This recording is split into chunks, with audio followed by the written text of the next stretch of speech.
3, 2, 1. Sweet. All right. Now, do we have an episode for you? Do you want to bring us in? Yes.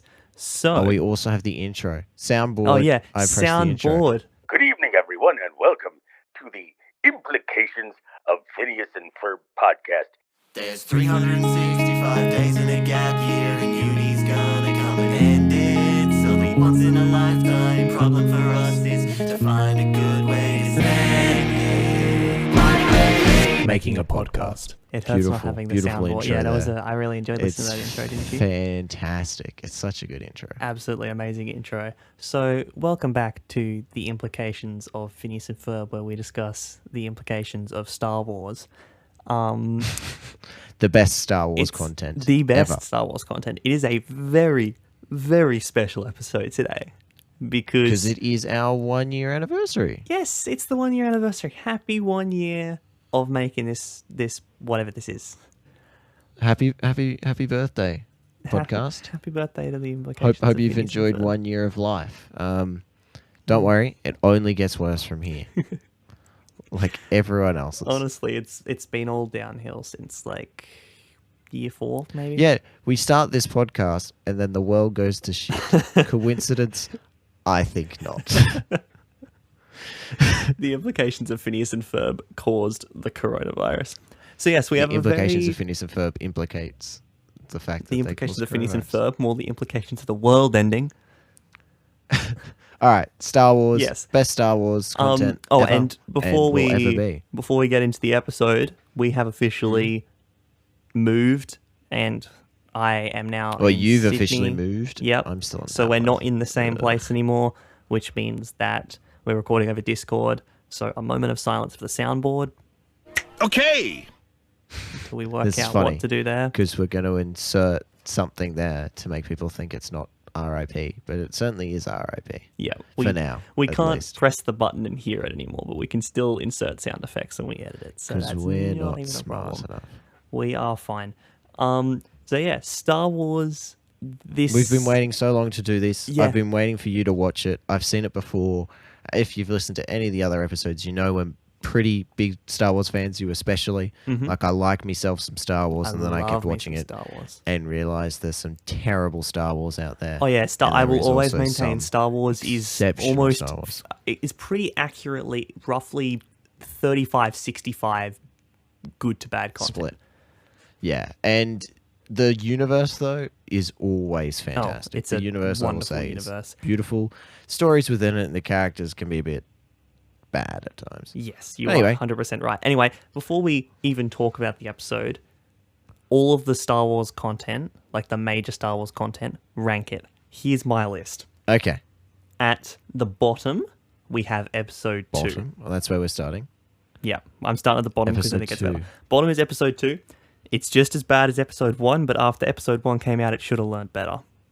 That is my reasoning. True. And And- episode 1 and episode 2 didn't have Jewel of the Fates. Yeah, exactly. Episode 2 didn't have Duel of the Fates because for some reason Yeah. they killed off Darth Maul instead of having him be the Darth Vader of the Actually prequel good. trilogy, which is what he should have been. So then is episode 1. It's bad, but it's saved almost single-handedly by Ewan McGregor One music score. and that beautiful goddamn song. It almost makes up Baby Anakin. That said, Oh, I forgot about that. Why did they make him build C-3PO and build C-3? He didn't need to do that. yeah, it was a bit stupid. No one expected him to do that. He is not. And then in the sequel trilogy, they're like, "Oh yeah, this robot knows Sith." Yep. What?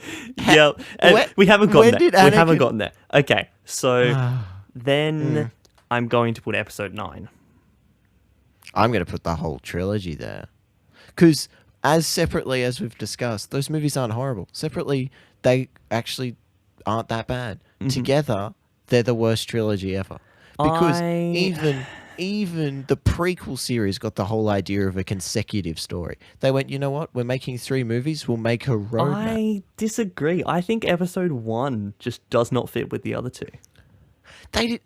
At least the characters didn't completely change between them. At least they didn't go, oh, we have this nice character called Rose. Now she's got death threats, so now we just won't have her in the last one. I will never forgive the internet for the way that they treated Kelly Marie Tran. It was fucking disgusting. It was horrible. And then the movie industry's like, oh, you're Like- right, they are, and they are And this right. is We not the shouldn't first have time this has character happened in." because And I'm like, the guy who come played on. Jar Jar, content warning, I he do hate nearly Jar Jar, committed though. suicide at one point Yeah. because he Same was with the bullied Rose so actress. much over. But also, Jar Jar is horrible. Oh yeah, don't Jar Jar's a like bad character, but that's not Ahmed Best's fault. He 100%. did an amazing job. He was the first major all motion capture character in any movie ever. Like that, he was pioneering new technology, and he was fantastic in the role, and he did exactly what he was supposed to. And the way that the character was written, that's not his fault. And the same way, it's not Kelly Marie Tran's fault how Rose was written. But yeah, no, I agree. I would put the sequel trilogy as a whole below the prequel trilogy. I prefer Really? the prequel. Yeah. If you take the prequel as just fun and just laugh at sometimes bad it is. I think that without the Clone Wars, the prequels are pretty bad. And That's I can't true. I But can't there's divorce them of the content. So many good memes that come out of prequel. Yeah, the So prequels many good memes. gave us a None lot out of of good the stuff, sequel. and none of it was the movies. All the good parts I'll of the pay that. prequels weren't the prequel movies. But I just hate the idea of people going, we're setting up a new trilogy for the Star Wars. We've got so much hype behind it. Let's not write a roadmap from from the start to the end. Like, Yeah, or maybe they did have a roadmap and they were just so willing to change it so willy nilly. anyway, I really do think we should discuss the best. Yeah, no, I Star want Wars. I want to finish my rankings first. So we've got Okay, episode 2, episode 1, episode 9. Then I'm going to put probably episode 6. Episode 6 is a bit cookie cutter, and I do think it's actually quite overrated, and I don't. It pains me to not have Revenge of the Sith, like episode 3, a little bit higher in the list. So Yeah, I've got to fair. put something there. So I'm going to put episode 6. Then I'm going to put episode 7, because episode 7 is just Yep, good. a remake, basically. It shouldn't be too much higher, but it is a good movie. It's very fun.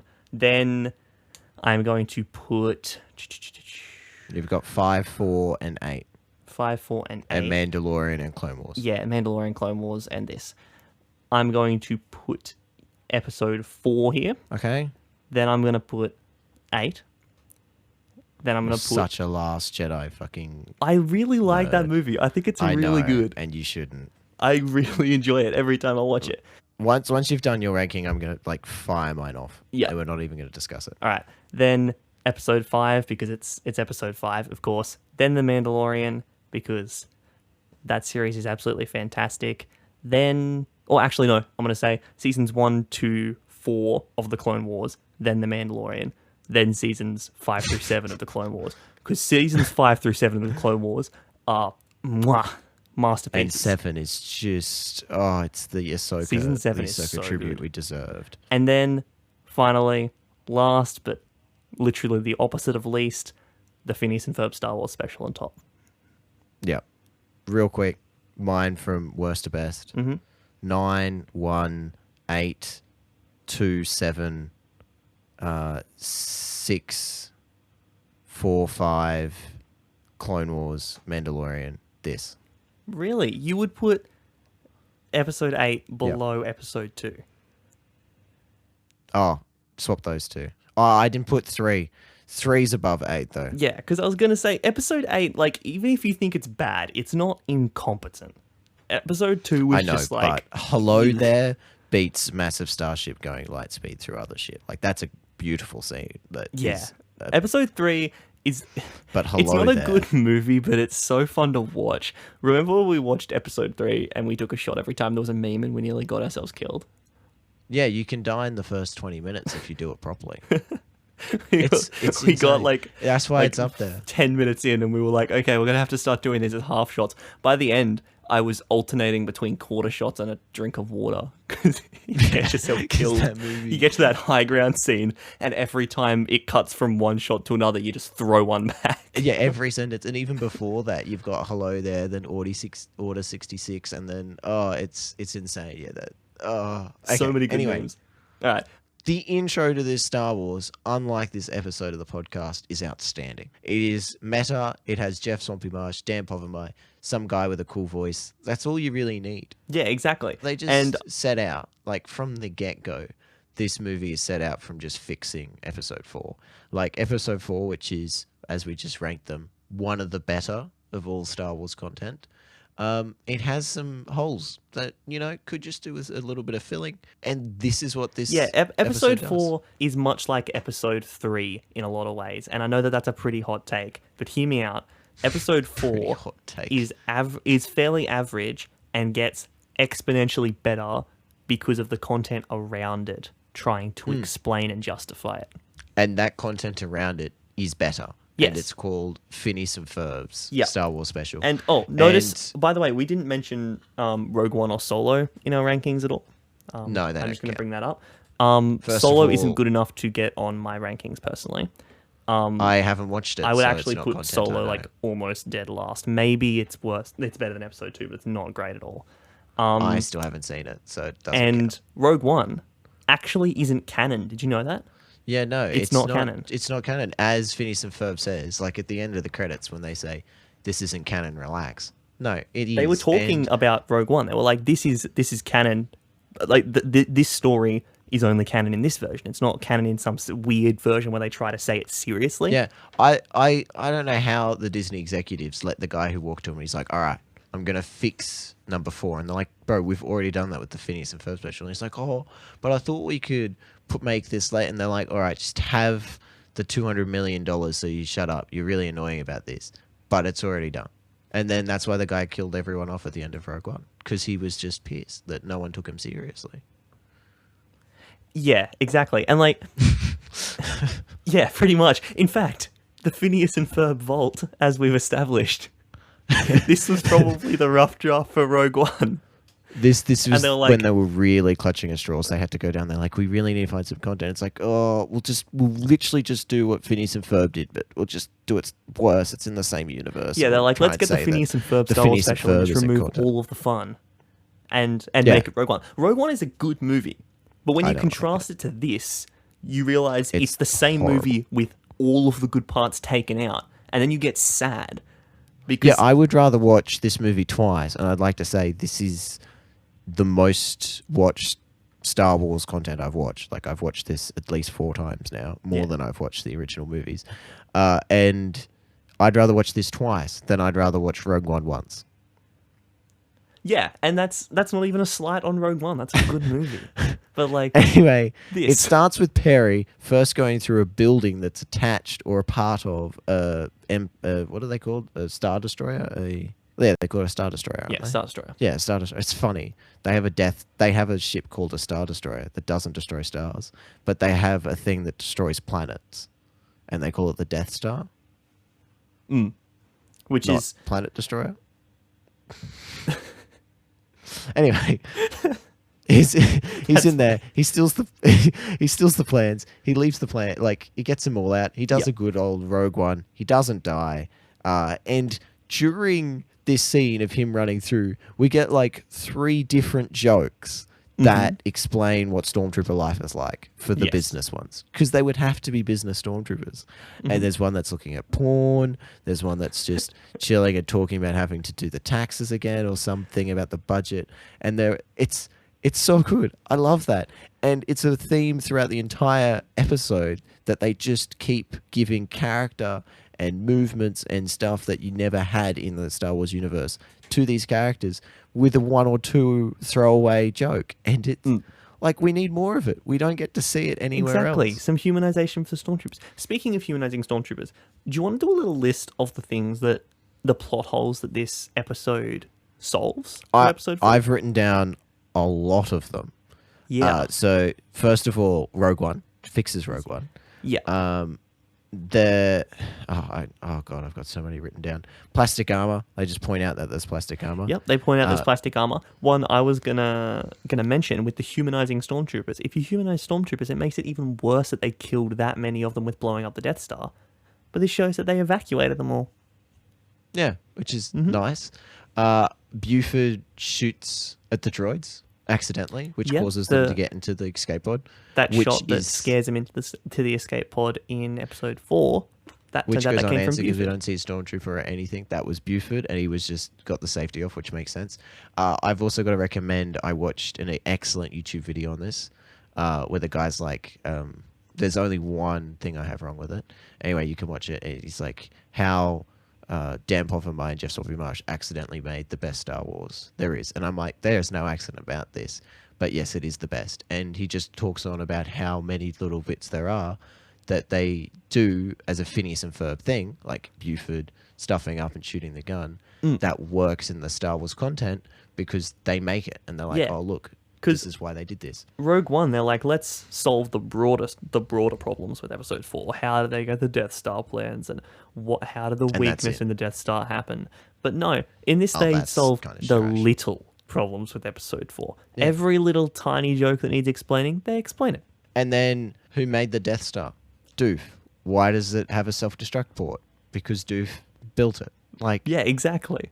that is just gold. That is incredible. He's the sort of guy who could make the Death Star. Like, he made it for a nutcracker, but it turns into Death Star. That's a Doof thing to happen.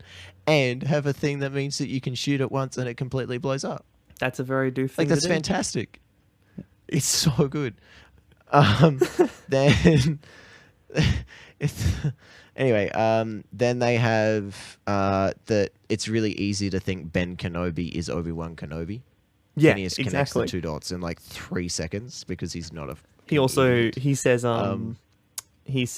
oh, that he must mean good old Ben Kenobi. We have Jedi lessons with him every Tuesday. Which is a great implication. Oh, I want to talk about Tatooine later, but Yeah. then what else do they clear up? Yeah, How so- the where does the robe go? Yeah, The so end of Obi-Wan Kenobi. where did the Buford where takes did it. the robe end up? Yep.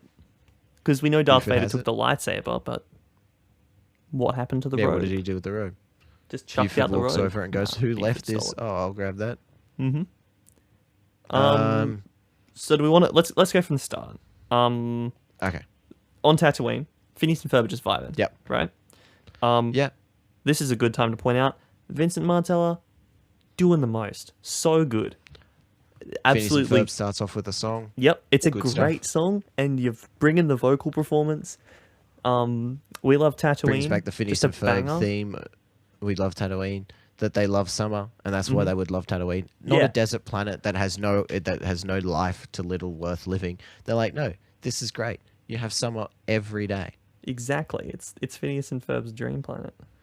And at this point, I realized that they have a better arc than Luke. Yep, they 100% Do you want me to describe how? Yep, Because they go. actually have a refusal to the call. Because Luke's like, I want to get off this planet. And they're like, no, we like this planet. And then when it comes to a bit where they have to get off the planet because of the Death Star, They don't want there's to. a bit where Phineas has to go, I have to do this, but I don't want to. There's a refusal of the call. That's Classic hero's part of journey. the hero's journey. Where's Luke's?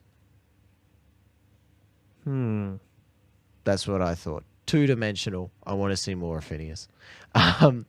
They bring up in the song that they're stepbrothers, Yep. that they aren't related. And I'm like, this is so wholesome because it means for people who haven't seen Phineas and Ferb, this is a great starting point for them. And they're like, oh my God, these guys aren't related, yet they're brothers. And yet the show cares about it so people know that it isn't an Exactly. issue. They're like, as I've pointed out, look it up. it is fantastic when predestined relations aren't the reason that characters know each other in Star Wars. get out of 'Cause, here, you like, Episode 8 fan. Get the fuck out of here. I don't want No, to hear about this shut shit. up. You can't compliment it You're in this born and then into your insult it in force. a movie that is really good. You can shut up. They're born into the Force. That's how everything works. Just ask Lord Palpatine. Yep, everything's gotta be interconnected, and they've got God, to all be those relatives. sequel And if you're not series from one of two are families, the then you can get worst. absolutely fucked. Unless you're Phineas and Ferb. Unless you Phineas and Ferb. They're not related. They both can use the Force. Ferb's a little bit stronger. Okay, that's all right. He also concentrates and doesn't talk as much. He's probably spent lives that it time a bit thinking. more. Yeah, like, oh. There's I've a just great gone- little line where the mum says, when the mum says, "You've done everything," And what she like starts listing things, and one of the things she lists is that they've herded all the nerfs. And giving a bantha a shower, like they're just doing the Like theme the song. I did like how the dad points out, wait till they realize there's no girls on this planet. Yeah, that was Like, pretty good. Dad's thinking ahead here. But that's also a He's lie. like- There is. They literally meet one. They're running around with Yeah. Isabella. And also Vanessa, the Twilight. Like, come on, that's one for each of them. Talking about people with better arcs from Phineas and Ferb than the real story, than probably actual canon. Candace, when she does her I'm a Stormtrooper. By the way, we've not only spoken about Star Wars on the internet, which is already a dangerous thing. We've also stated our unpopular opinions about Star Wars on the internet. So if you're a person who's sitting there stewing with hatred and anger over our opinions of the Star Wars fandom, please do us a favor. Send in your hatred. It boosts our engagement. It helps the podcast grow, and I appreciate that. I would actually not mind having a discussion with someone about how horrible some Star Wars is without actually having to talk to them. Like, that's so good. They send me a message. I get to shitbag them. They can't say anything back. Yeah, because I don't care what Star Wars you like. Everyone likes different Star Wars. But it is undeniable that most of Star Wars is actually bad. It's actually like there's Baby more Yoda, bad Star Wars than there fantastic. is good Star Wars, and that's not a slight on it because I love this series so much. But it is a beautiful universe. All the good stuff is the smaller stuff, like this and the Clone Wars, and I wouldn't call the Mandalorian small, but that's sort of stuff. The team. I mean, it's smaller than a behind it movie, wasn't huge, but, and the money wasn't that massive. They gave wasn't that massive. It's still one of the biggest budget TV shows like ever, but okay. Anyway, talking about characters with better arcs than the ones that the canonized versions of in actual Star Wars. Candace, when she's like, "I'm part of the Empire. Rebels are bad," and later on, her moods change for obvious but good reasons. And the reason why she likes the Empire is the brainwashing, but also she's like, "They're rebels. It's out of order. We like control. I've always been about discipline." I'm like, okay, this is really good. And it's better than Iden Versa. And for those who don't know who Iden so for Versa those who haven't played it, Iden Versio is the protagonist of Star Wars Battlefront 2. And she makes... she's the head commander of Inferno Squad, which is the hit team for the Death Star Imperial guys, the Empire. And she obviously turns good because you can't be a bad guy in a game, can you? You couldn't just let us play as the Empire, could you? That's what I was excited about. Which I would have been happy with. Like, they have so much cool stuff. Like, and I also, want to have a TIE being on the fighter. losing side is an interesting dynamic for a shooter. Because by the time that you actually start playing missions, it's after episode 6. So the Empire is the losing side. Because the Death Star blows up and they're like, how did they do it? Yeah. And no, instead they do this really terrible convert and she's like, oh, I'm a rebel now. Despite in the first act, she's like, I hate rebels. They're she's so okay bad. with Death Stars, but they build another super weapon and she's not okay with it. And the flimsy difference that they give her is that they're okay with executing other stormtroopers. And I'm like, I'm sorry, Alderaan was a civilian target. If killing billions of civilians was not enough to convert you, then some of your mates getting killed probably isn't either. Like, shut up. Horrible character. The best character in the campaign so far is the droid, and it's probably because he can't talk. Next. That could probably be said of a lot of Star Wars characters. Man, Star Wars is so much better if you imagine that R2-D2 isn't beeping because that's the noise he makes. But if you imagine that R2-D2 is censored with a beep. Yeah. And he's actually spending the entire thing swearing like a sailor. Because C-3PO even implies that with the way that he talks with him. Okay. Anyway, they're driving after giving a bantha a shower. They hit R2-D2 and Perry the Platypus, who have the Death Star plans. A lot of things happen. They give directions to R2-D2 to Obi-Wan's house, who they get lessons. There's of also Jedi on Tuesdays, which I just absolutely love. The fact that, of course, Obi-Wan, of course why they wouldn't he do just some get casual Jedi, Jedi lessons. I love the idea with that Phineas and Ferb? that like Obi-Wan isn't really in hiding. He's just kind of giving Jedi lessons to random people on Tatooine. Yeah, these two kids who's tricked out this massive ship and have lightsabers and crap. There's also a great bit, a little subtle joke that's just hilarious, where instead of MM on Major Monogram's shirt, it says MH, for Major Hologram. And never in the movie do they say that it's Major Hologram. I think But at one the point he fact says that- hologram out, but it's like so subtle that And it's so good. You'd miss 'cause it if you Major weren't looking for it. Monogram, Major Hologram. It That's works funny. on so many levels, and they don't even point at themselves and say I'm funny. They just are. yeah, that's the best. That's the best thing about this Star Wars special. They're not like some of the jokes are obvious, but there's some that like they make a reference to something that happens in a movie or whatever, and they don't beat you over the head with it. But if you know Star Wars, you just get that little reward of like the way that they're knowing it, connected. yeah. You get benefited for knowing Star Wars and Phineas and Ferb. Yeah, So this which is is just the perfect movie Specifically made for us, right? for me. Yeah, because that's what we're here for.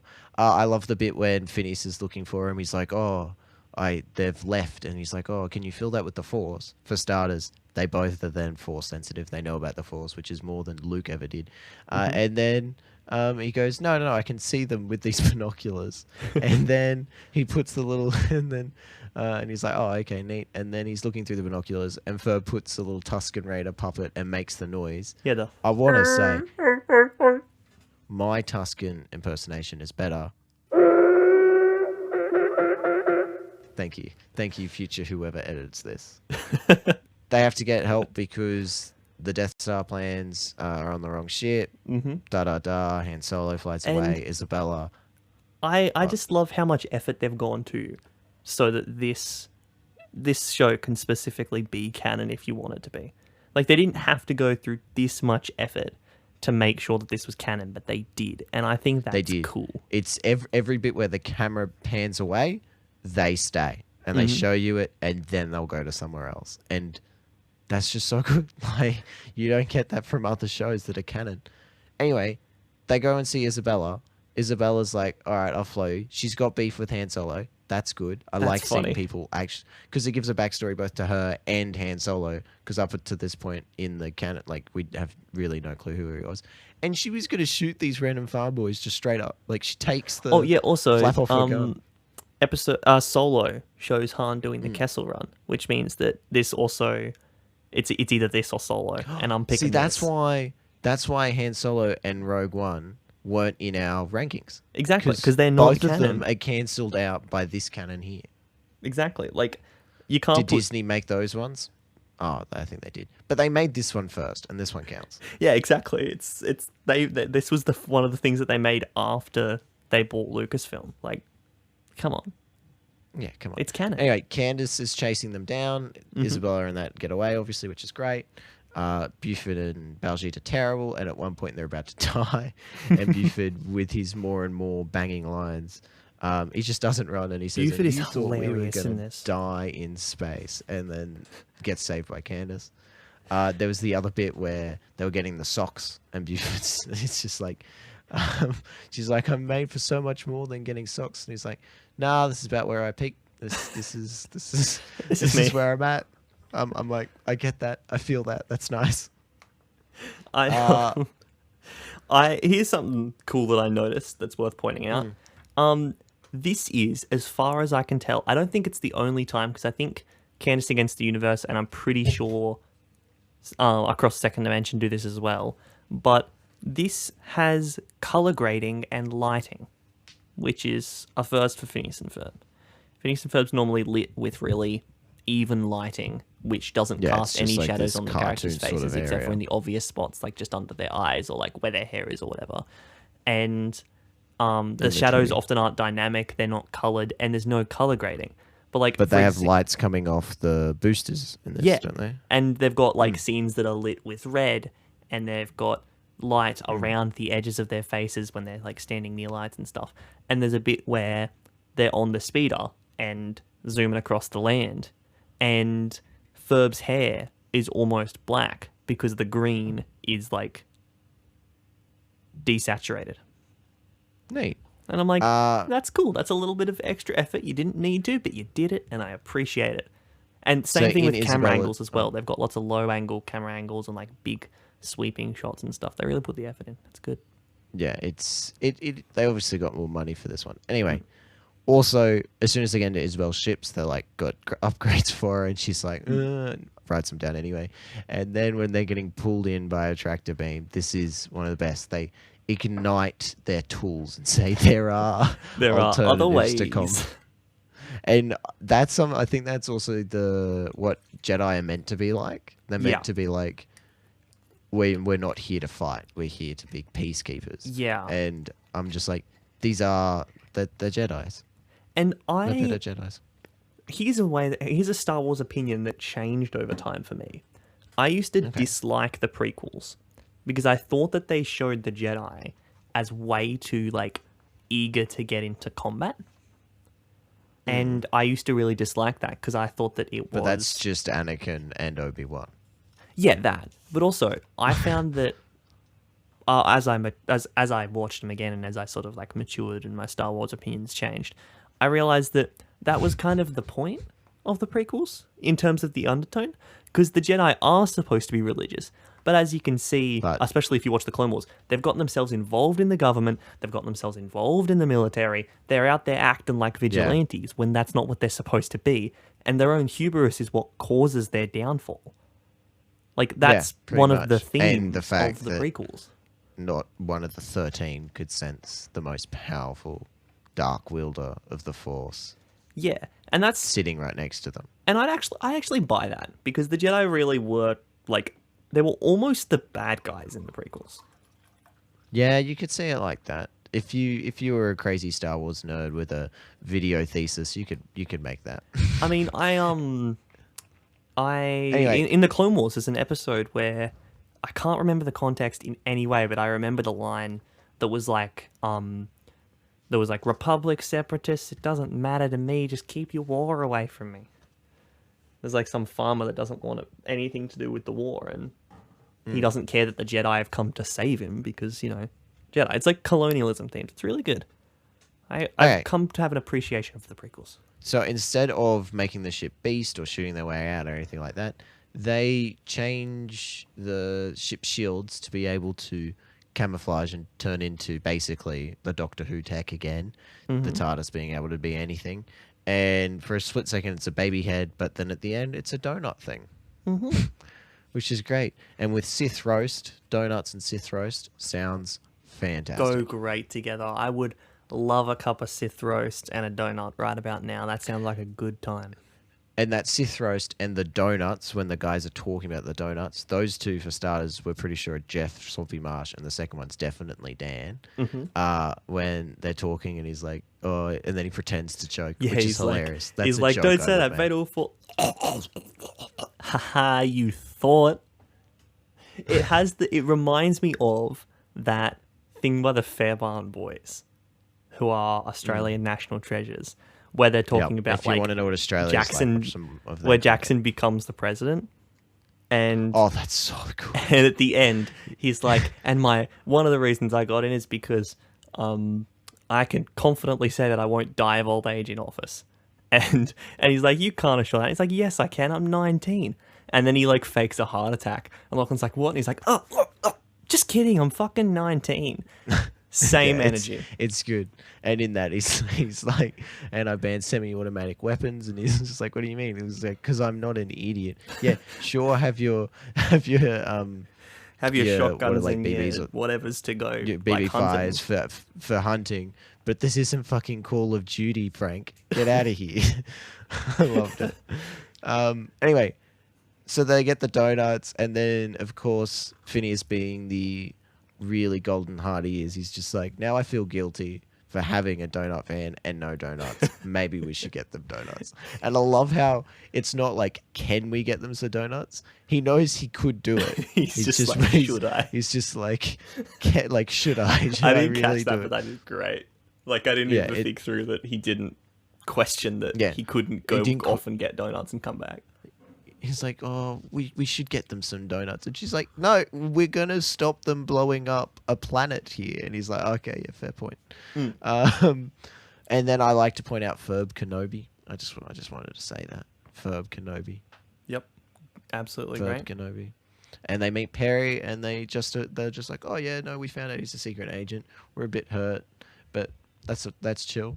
We're all good now. I liked how they just played that off and like we felt a bit betrayed, but then we're like, obviously he's got secret missions to do, so that's fine. So if Phineas and Ferb ever did discover Perry the Platypus was actually Agent P, They would be then fine with it. they would be fine after a little bit of heartbreak, which is kind of nice.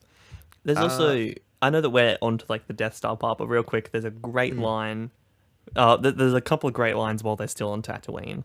There is, as they're going into the bar, the Cantina band that was there, when Luke and Han were in jizz there, music. is just leaving.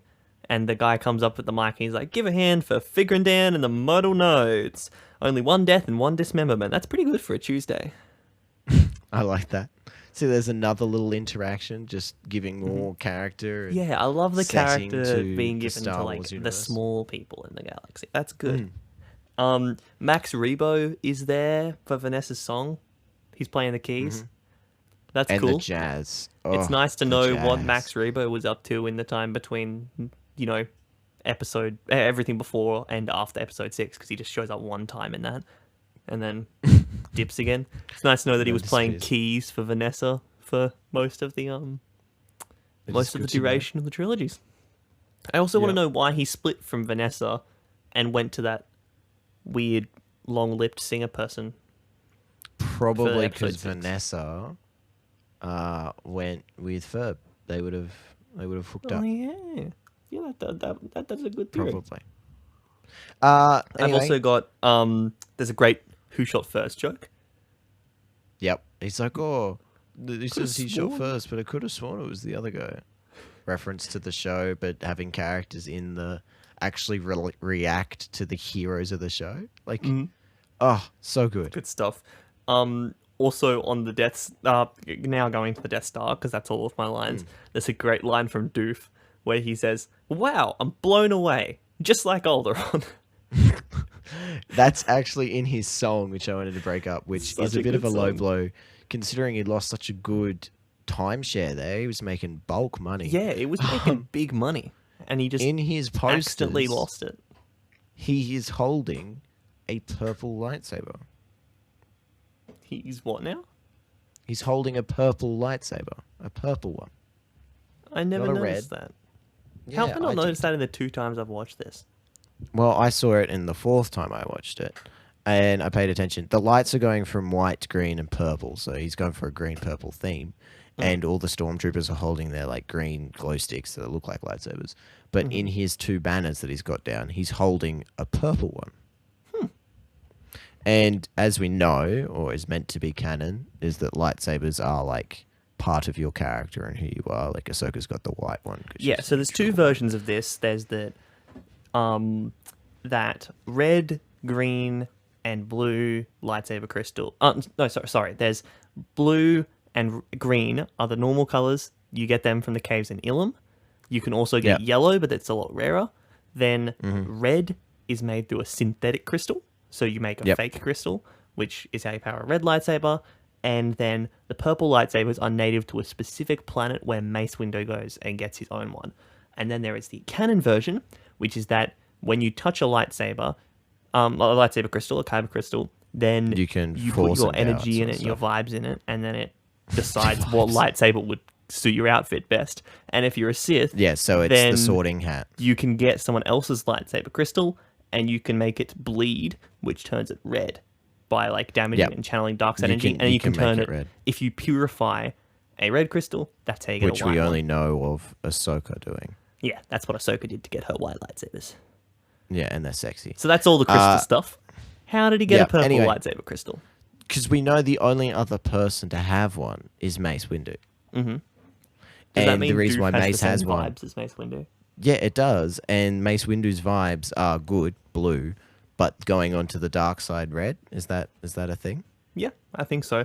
I Yeah, mean, I'm it's pretty in sure. both versions of the canon. Mace Windu uses a lightsaber form, which is more aggressive, and you're not supposed to use it unless you've got good control over your feelings, because it leads to anger and aggression. And So that's why he treads the line of the dark side. dark pretty side and much. light side. And that's why he's so aggressive and immediately goes to arrest Palpatine after finding out he's a Sith, despite having no actual evidence.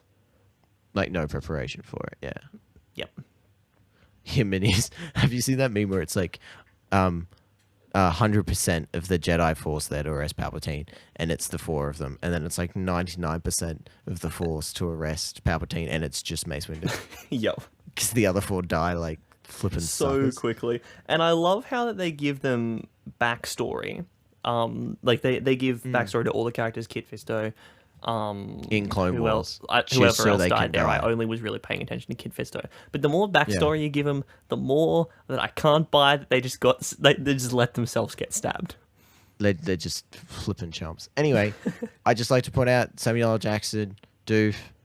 I like the idea of that. Both of them would be characters that would swear. Just thought I'd point they're that the out. only 2 characters in all of Star Wars canon that are willing to say motherfucker, and I for one respect them. Okay. He has I like that. And I just thought, probably Doof wouldn't, because Doof's evil, but not evil, and so he wouldn't have the red one. Yeah, I like that. I think that's a good theory. Yeah. We also have to point out that Doof is an Inquisitor, for all the Star Wars fans to go, yes, I agree, and for everyone else to go, who the fuck's an Inquisitor? An Inquisitor were, during the Rebels, during some other stuff you see in Fallen Order, they were basically mini Siths. They weren't super powered, they weren't Force, like extremely Force sensitive, but they could use the Force, and they were used to clean up everyone else. They were sent out to kill young Jedi, because so it Vader even was fits busy with the canon from and Rebels. Emperor was Emperor. And so that's what Doof would do. I guess after he built a nutcracker that could be turned into destroyed planets, they were like, yeah, no, that's fair. And it would make sense why he wants to climb the ranks and become a big Sith with his Sithinator. Yeah, makes sense to me. And the Sithinator, are we going to just... It works. It turns It people works, into yeah. Sith. It's a bit of a MacGuffin. Star Wars is known for their MacGuffins, so I don't think that's I particularly don't know. weird. I don't think it's particularly a MacGuffin. Like, there's far worse MacGuffins out. Like, MacGuffins is something that everyone wants because you say everyone wants it. Yeah, true. Not a textbook MacGuffin. It's not a MacGuffin, but it's a plot device. In the same way that the Death Star plans. The Death Star plans are a textbook MacGuffin. But you get what I mean. Star Wars Yeah. has a history Death Star of, plans are a here's an object, let's not bother explaining it. Let's just Well, let they it do have what a it good does. big you know? number and dance for it. He explains it pretty well. Yeah, but like, you know what I mean, right? Anyway, yeah, I get it. It's something that is there just strictly to move the plot forward. Yeah. But it does do stuff with characters, such as hitting Ferb, who goes straight I mean, from... no, firstly, the biggest impact that it has on the story is the fact that it gives us a banging song. That's true. Great yeah, song. True, 100%. Then it hits Ferb, and Ferb goes straight from normal to slightly evil Anakin with yellow eyes to mother trucking Darth Maul. Yeah, but with green hair. They could have chosen... Yeah, but to give him the horns as well. They Yep. could have chosen any of the Siths. I'm so glad they chose Maul. I want more Maul love. Yeah, Maul is a great character. I He's actually such think a good villain. he's another example of something that really didn't work as well in the movies, but got really accentuated by the supplementary material. Yeah, even Rebels did him well, and Clone Wars. Oh, so good. So good in Clone Wars. Oh my Anyway, god, that fight! No, so can I just say, moving my rankings of everything around, my top Star Wars thing, even above everything except this Phineas and Ferb Yep, good, special, just under Phineas and Ferb. is the episode of the Clone Wars where Obi-Wan 1v1s Maul and Savage on that ship. 1v2s. Yeah, 1v2. That, and then So when Palpatine wipes the floor with him and Savage. Oh, good god. But yeah, and also the fight between Maul and Ahsoka as well, the one that they they motion captured Yeah, instead from season 7. Yeah, those are the stuff. 3 best lightsaber fights in that series. 3 best lightsaber fights ever. And also... And when all of them have finally Maul. What does that tell Obi-Wan- you? Yeah, exactly. Because, Maul fights Obi-Wan. Exceptional. Best fight in all of Star Wars. And it's really short and it's fantastic in Rebels. And it's the end of Maul. Then Maul fights fights Ahsoka. Fantastic. Siege of Mandalore. Good stuff. Absolutely Then, amazing. Maul fights Obi-Wan with Savage's help. That's so good. He's like, you're outnumbered, and Obi-Wan's, but you're outmatched, and ignites second blue lightsaber from his fellow dead Jedi. And we're just like, holy shit. And he wins that fight. He wins. And then Savage and Maul versus Palpatine, where it's one of the only scenes in all of Star Wars where you get to really learn how powerful Palpatine is. He's just like, all Yeah, right, because I'm like sick of this even his walking. fight with Mace I'm Windu, gonna walk in. that's like, and wipe the floor. eh. with it. Like it's not a And brilliant even Yoda, it was a bit like it's good, but he It's still good, looks like but an it was more of a autistic battle of Sonic like force with green. powers than it was a battle of like expressly lightsaber skills. Whereas Yeah, that but one, in that you one- just get to see Palpatine just come in and just go, "You are completely beneath me, but you've annoyed me Yeah. enough to use all of my power." So I'm gonna like he Yeah, he literally just walks bats him in, around like he's starts toying with him, choking like a cat that's 12 got a bird that's just like Mandalorians. hitting it. And then he's like, yeah, "All right, he just and you're gonna die." murders And he just- Savage, yeah. who's a character they've been building through like 2 seasons. Just murks him, and he's left with Maul there, and Maul's like, "Oh, show mercy," and he's like, "You don't show mercy on the dark side." Just fucking electrocutes the shit out of him. Star like, Wars is so good. That is good. I love Star Wars. That is good Star Wars. Alrighty, Ferb is Maul now. Firstly, Ferb is after great. the song, by the way, after Doof's song, we get the fantastic line from Norm 3PO. Very good, sir. That was better than rehearsal. So he'd rehearsed it, which I like. More little hints to how much more there is behind it.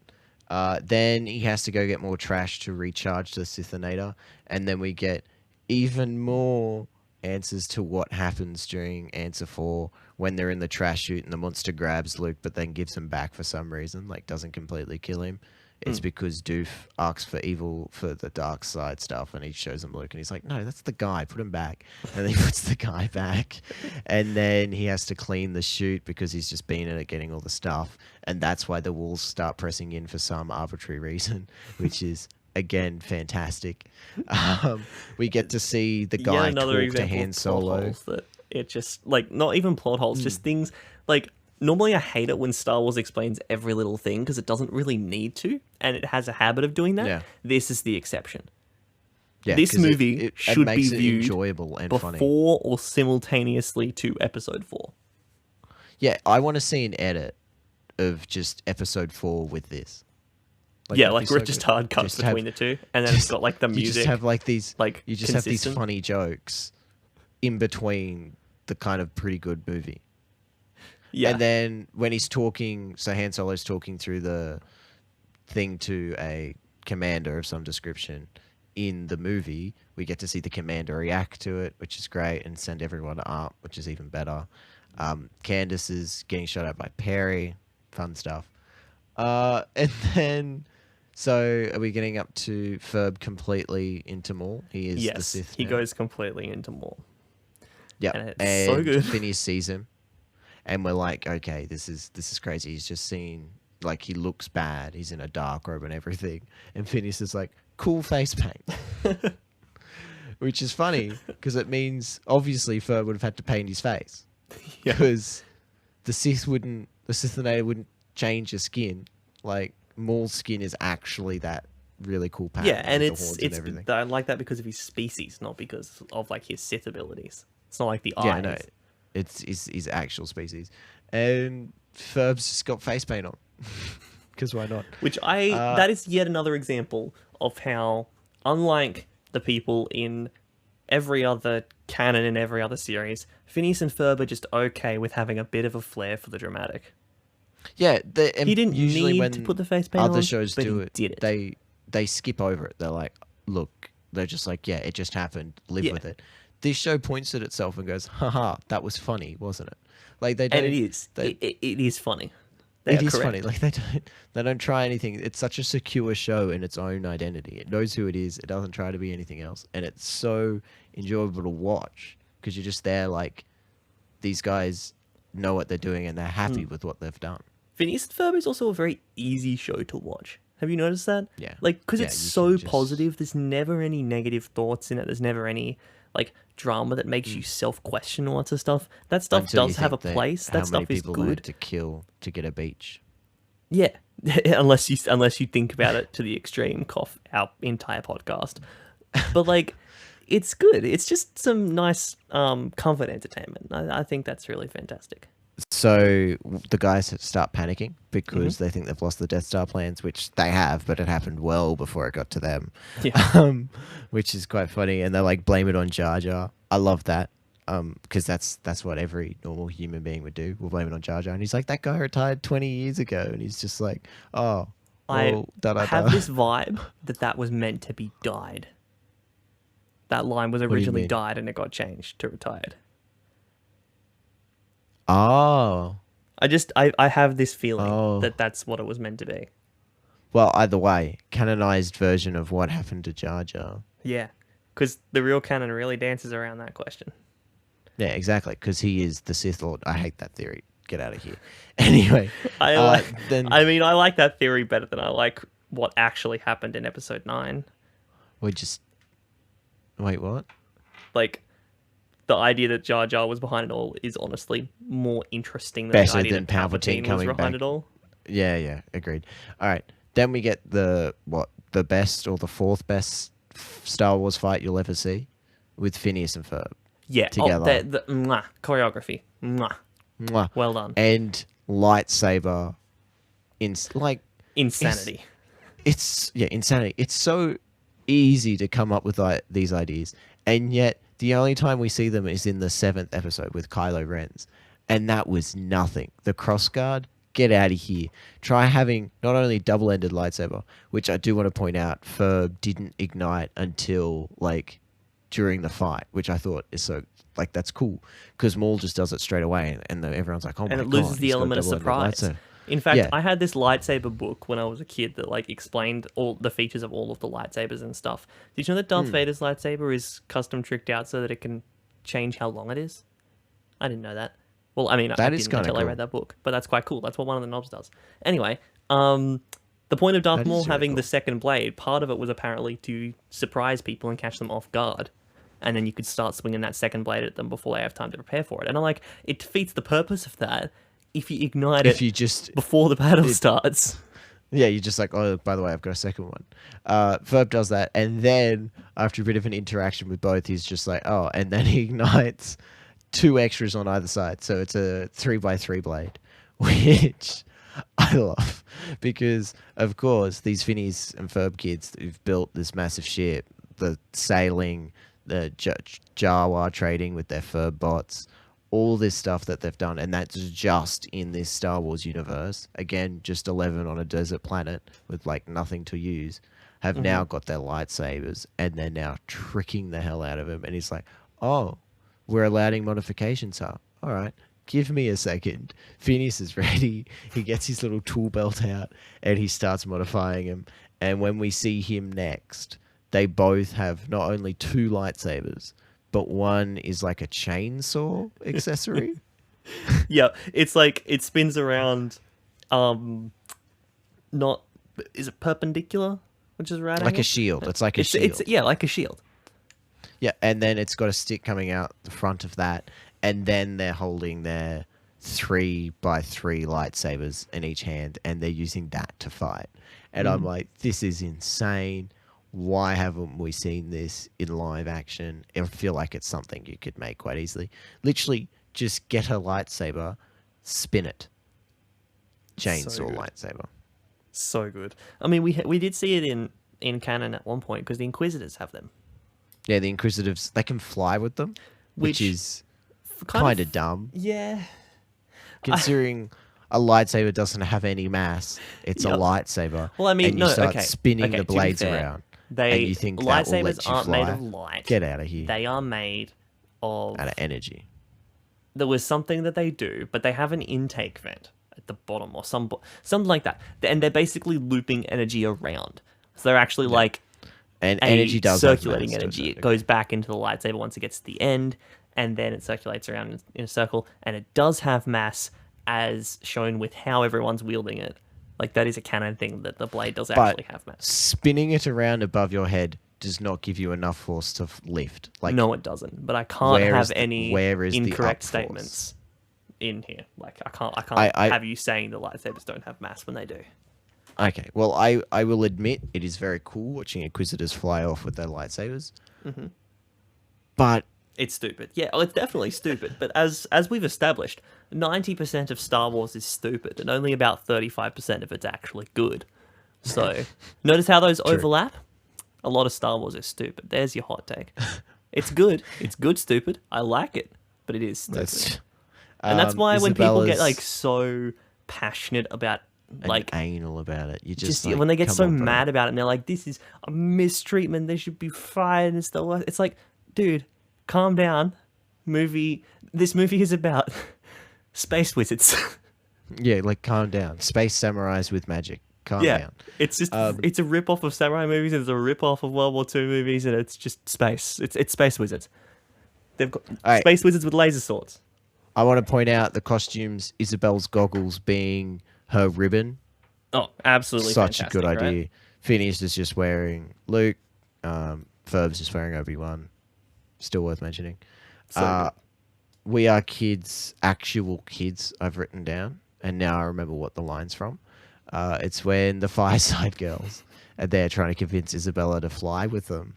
And she's just like, yeah, no, I'm not going to. And they're like, we're actual children. And they're letting us firefighters because they need us that badly. And I'm like, once again, you're pointing at yourself saying, look at us. Look at us show this shouldn't work, but it does because we're writing it. And I love it. It's so good. Then it explains not only why Isabel goes back, but also why Han Solo goes back in episode 4 to go Yeah. help them. Because he seemed pretty sure of not going back. But then after a discussion with Chewie and Isabella and realizing that they're actually really lonely, they go out to help their friends. And I'm like, that's so sweet. We could have even had that in the movie. But don't worry, guys. Povermire and Swampy will pick up where you left off. And, exactly. Then we've already mentioned Obi-Wan picking up, Buford picking up Obi-Wan's robe, which I thought was great. Oh And yeah, then- that is so funny. I like how he points out there's a hole in it too. Yeah, he's like, and there's just one hole. It's a perfectly good robe. And so you know for sure it's Obi-Wan's. And then at the very end, when Phineas is talking about his sister, he's like, oh, I wish I knew my sister. And she's like, Phineas? And he's like, Candace? And I'm like, how did you guys not realize before now? Your brother has a triangle-shaped head. This isn't a common thing. You would have remembered. During that, she's just like, oh, and this is Ferb, our stepbrother. And she's like, Mum remarried? And I'm like, yeah. Well, what happened to Dad? He goes, oh, funny story, actually. And then Death Star blows up.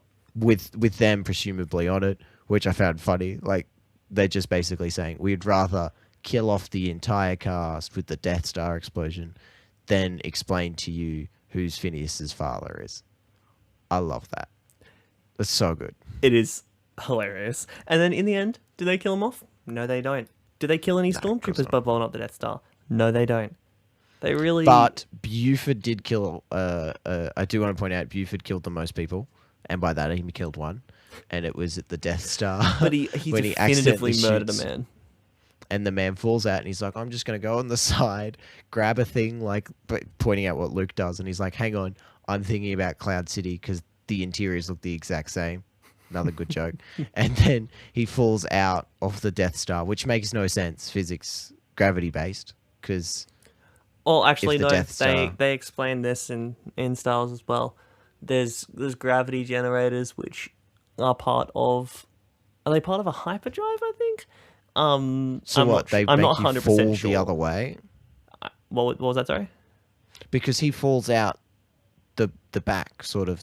Yeah, the the Death idea is Star. that the entirety of the Death Star has a gravitational pull that is pulling downwards rather than sideways, which is also why, if you think about how the docking bay is, because the docking bay is on the side of the Death Star, like close to the equator, but you go into it and then land. So you don't land Yeah. on the side. You go. You know, they could have into it. just designed the Death Star like a moon would be. Yeah, and they could have make just it designed it with round. layers and just put the core in the center. But no, they had to be fucking special and have a giant gravity Okay, thingy to hold everything But down. the gravity it thing is- wouldn't it- hold the guy, would it? Going outside the ship Well, Wouldn't it he- would pull him down until the point that he left the ship, and by the time that he left the ship, he would be continuing to have the momentum that he already has because he's in space. All right. Anyway, so he's sucked into space and he will die. Yep. Because the armor is just plastic. So yeah, he's 100%. dead. And Buford killed him. Mm-hmm. Buford the murderer. And then they have a lovely dance number.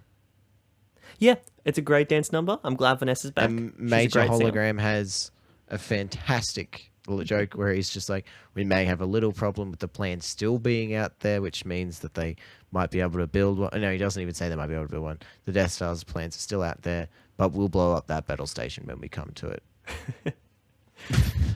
Great A line. standing joke, because that's what they do for the next 6 movies. I've got a couple of great lines.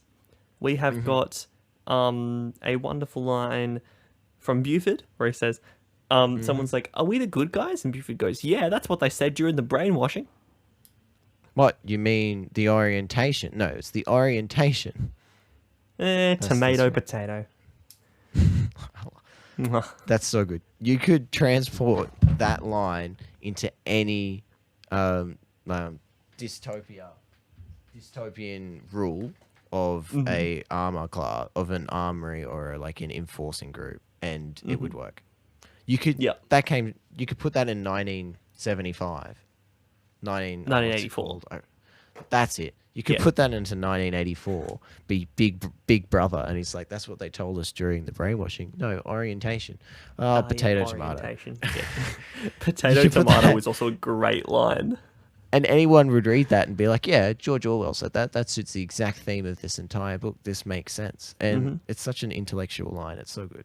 It's great. Uh, Oh yeah, no, my like- other 2 ones that I haven't ticked off are actually things that you've already Yep. brought up. So yeah, that's everything I've got. And then at the end, Isabella kisses Phineas and says, there's no chance we're related, huh?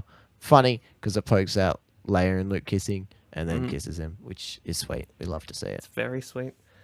And that is the best Star Wars media ever. And we have discussed it wholeheartedly, conversed all other Star Wars canon media, so not those other 2 that Not we don't talk about. Rogue One and By Myself, I believe they were called.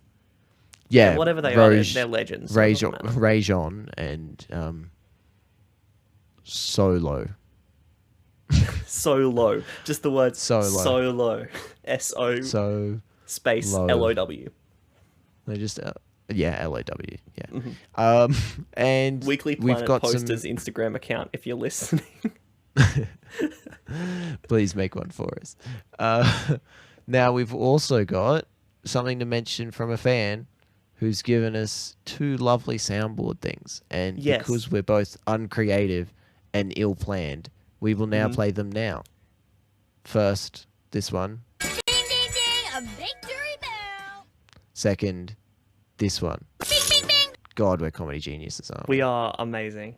I love how We we are were definitely exceptional. able to hear those sounds and haven't added them in post because that's what we have to do now. That is a tragedy. Yeah. You know what? While we're listening to sounds that I'm going to add in the edit that And out sound there. wonderful, here's Nemesis. This is fantastic. Yeah, I really love It's this. funny because I can actually play it in my head without any difference. Yeah, same. That It's little just fill at the start. It's just constantly there. It just never leaves. And you'd think that it'd get annoying after being stuck in your head for like a couple of years, but no. No, it's just there. It's great. Evil day. Yeah. Somebody to get more baby. Yeah, there's someone in my life who doesn't want me to exist. All right. So, and before we do sign off, I'm going to find what the name of the person who actually sent all that stuff in was. Perfect. I'm talking more to Larissa, who's an official friend of the show. Yes, And Larissa is we're talking officially a about friend of the COVID. show. And yeah, she's just made it very real that everyone's kind of stuffed, and Australia is a great country to live in. Yeah, we were talking about coronavirus and really made me thankful to be in Australia. So We still don't have the vaccine though. If you actually come to this podcast for live updates for the coronavirus, you come to the very wrong place. But I'm yeah, happy to you tell you. go read the news. Do something. Read Don't the be news. here. We have no idea But what we're I doing. haven't been vaccinated. No one will be for a little bit. She asked, like, oh, is that no case? Because we mentioned that we have no cases. And she We was hadn't like, had any cases for 12 she was like, days oh, is that no cases in Australia or no cases in New South Wales. in New South Wales? And I was like, I'll be honest, I've got no clue. I was 'Cause I've like, stopped we paying have attention. states? What's New South Wales? No. I have the luxury of not paying attention to the coronavirus, and that is something that Yeah, that is something. You do have to wear a mask, lucky. though, when you're on those very crowded public transports. But yeah, but I'm fine. The person who sent the soundboard stuff in, by the way, they didn't. They did give a name. Sorry, it is Silas. So thank you, Silas, for giving us Silas. the samples. Yeah, that is very a cool. very cool name. Yeah, Silas is a badass name, right? Silas. He would make a good Sith. Yeah, Darth Silas. Silas. That's got Oof. vibes. Yeah. Oof, there you are, Darth Silas. That's Good nice. stuff. So I think if we're you- finished. Yeah, if you would like to reach the show, write into us at implicationsof@gmail.com. Hit Or up the Instagram. Instagram, Implications of Phineas and Ferb. We've got a TikTok, we've got a Twitter, I we've don't got, look at I the think, a TikTok. Reddit as well. All of them are in the description. Go check them out. Time for the shh. Yeah, all right. Thank you for Thank listening you to for the thank you for listening. Implications of Goodbye. Phineas and Ferb. Listen to it wherever you can. I tried to do the monogram thing. I don't know why I tried. We've actually got the actual sample. Very nice. Here's the actual sample. Movie magic. I love movie magic. This is so handy. By handy, I Yeah. mean not, because I can't hear it. All right, I'm ending the recording. The Implications of Phineas and Ferb. Listen to it whenever you can.